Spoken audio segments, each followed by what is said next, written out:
Salam pemirsa.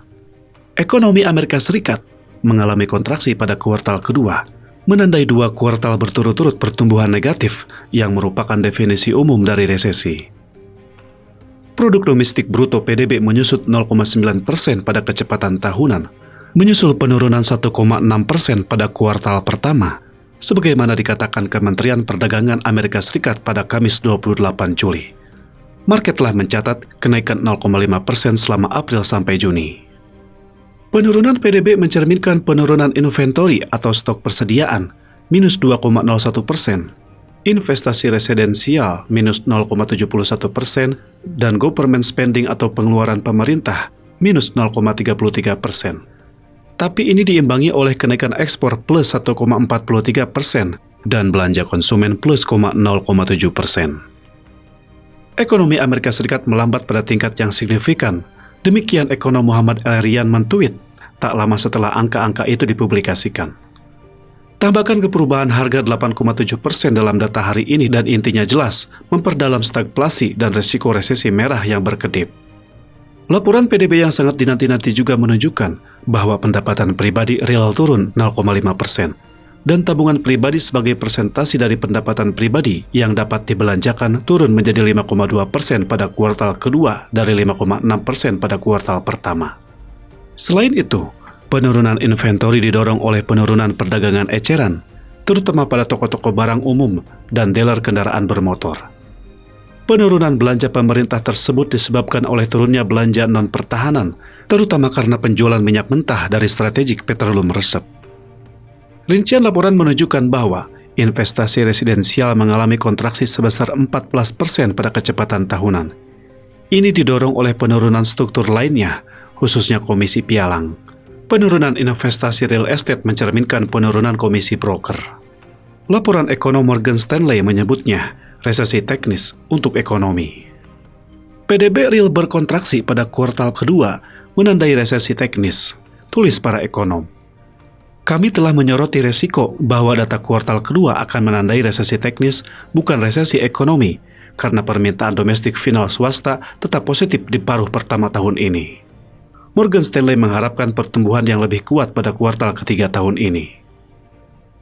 Hal positif dari laporan PDB yang dipublikasikan adalah peningkatan pengeluaran sektor konsumen untuk layanan. Namun, pengeluaran untuk barang-barang tahan lama dan tidak tahan lama mengalami penurunan signifikan. Hal ini disebabkan oleh rekor penurunan belanja bahan makanan karena biaya makanan yang tinggi mendorong konsumen membeli barang yang lebih murah, menurut laporan Morgan Stanley. Desmond Luckman, ekonom dan rekan senior di America Enterprise Institute memperkirakan hard economic landing pada akhir tahun. Sentimen konsumen mendekati rekor terendah karena inflasi mengikis upah. Pasar perumahan runtuh sebagai akibat dari 2 kali lipat tingkat hipotek. Eksportir kami menghadapi headwinds yang kuat sebagai akibat dari dolar yang kuat dan masalah ekonomi di Eropa, Tiongkok, dan ekonomi pasar berkembang, tulisnya dalam sebuah catatan.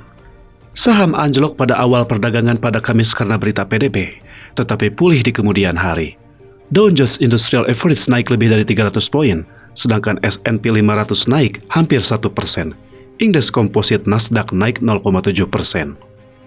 Angka PDB memicu perdebatan di antara para politikus dan ekonom mengenai apakah Amerika Serikat sudah jatuh dalam jurang resesi atau tidak.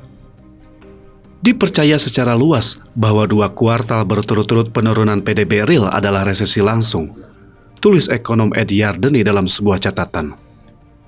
Namun tidak akan menjadi resesi resmi sampai komite dari Biro Riset Ekonomi Nasional mengatakan demikian, yang mungkin akan memakan waktu cukup lama, sementara kita menunggu mereka memutuskan apakah kita sedang dalam resesi atau tidak. Definisi resesi. Sebagian besar ekonom umumnya mencari 2 kuartal berturut-turut penurunan PDB untuk menentukan apakah suatu ekonomi telah memasuki resesi. Dewan Penasihat Ekonomi Gedung Putih menentang ide ini, mengutip definisi resmi dalam sebuah blog baru-baru ini. Resesi di Amerika Serikat secara resmi dinyatakan oleh Komite Ekonom di National Bureau of Economic Research (NBER). NBER mendefinisikan resesi sebagai penurunan signifikan dalam kegiatan ekonomi yang tersebar di seluruh perekonomian dan yang berlangsung lebih dari beberapa bulan. Menurut Gedung Putih, Resesi harus ditentukan dan berdasarkan pandangan holistik pada data dengan mempertimbangkan pasar tenaga kerja, belanja konsumen dan bisnis, produksi industri, dan pendapatan, dibandingkan dengan data pertumbuhan ekonomi hanya dalam 2 waktu per 4. Selama seminggu terakhir, Gedung Putih dibanjiri kritikan karena meremehkan resiko resesi dan memperdebatkan definisi umum dari resesi. 2 kuartal negatif dari pertumbuhan PDB bukanlah definisi teknis dari resesi, ujar penasihat Dewan Ekonomi Nasional NNC, Brian Dees mengatakan kepada wartawan selama briefing pada Selasa. Pertanyaan paling penting secara ekonomi adalah apakah pekerja dan keluarga kelas menengah memiliki lebih banyak ruang untuk bernafas. Tetapi pada tahun 2008, Dees mencatat bahwa para ekonom memiliki definisi teknis tentang resesi yang merupakan pertumbuhan negatif 2 kuartal berturut-turut. Menteri Keuangan Janet Yellen menepis kekhawatiran resesi selama wawancara dengan Meet the Press NBC, menyinggung pasar tenaga kerja yang sangat kuat. Ini bukan ekonomi yang berada dalam resesi, katanya.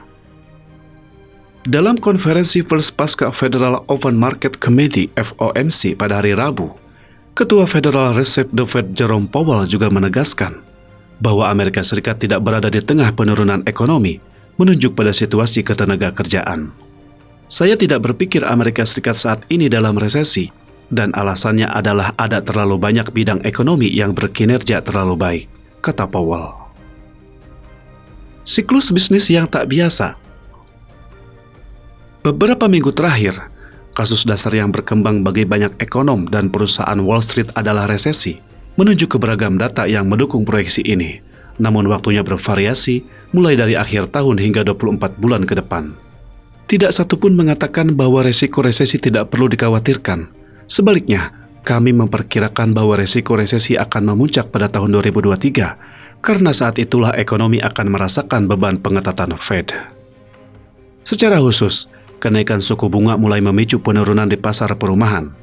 Kami memperkirakan perumahan mulai turun 10% pada tahun 2023, yang sangat membebani aktivitas ekonomi yang lebih luas, tulis Preston Caldwell, Kepala Ekonomi Amerika Serikat kepada Morningstar dalam sebuah catatan. Bryce Doty, manajer portofolio senior di Seed Investment Associates, menyatakan dalam sebuah catatan pada hari Rabu bahwa rakyat Amerika Serikat memahami ketika standar hidup mereka menurun. Para ekonom memiliki konsep delusi tentang resesi. Sejak April tahun lalu, upah real telah berubah negatif.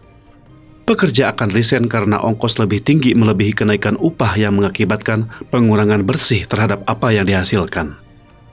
Nick Chris, manajer portofolio di Merck Investment, menyebutnya lingkungan saat ini sebagai siklus bisnis yang tidak biasa setelah resesi yang tidak biasa. Melihat ke depan untuk kuartal ketiga, Atlanta Fed Bank akan mempublikasikan perkiraan GDP now pertamanya pada hari Jumat 29 Juli. Sampai di sini dahulu pembahasan kita hari ini. Terima kasih atas perhatian Anda.